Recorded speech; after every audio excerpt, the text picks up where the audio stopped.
Hi and welcome back. In today's video, I'm going to show you how you can open YouTube Desktop Studio on your mobile phone. So let's start our video.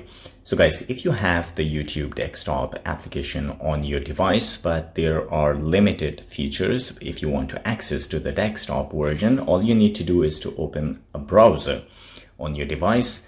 Here I'm using Chrome. You need to search YouTube Studio. If you click on this link, it will open the YouTube Studio application. So instead of that, you need to long press and then open it in a new tab.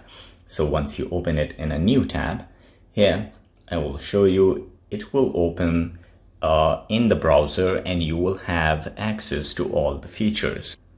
So guys, as you can see, you can zoom in and you will find all the information here, and you will find all the options here that you can use you can use it on the desktop version on your phone as well. So guys, if you like the video, don't forget to subscribe. I will see you in the next video. Till then, take care.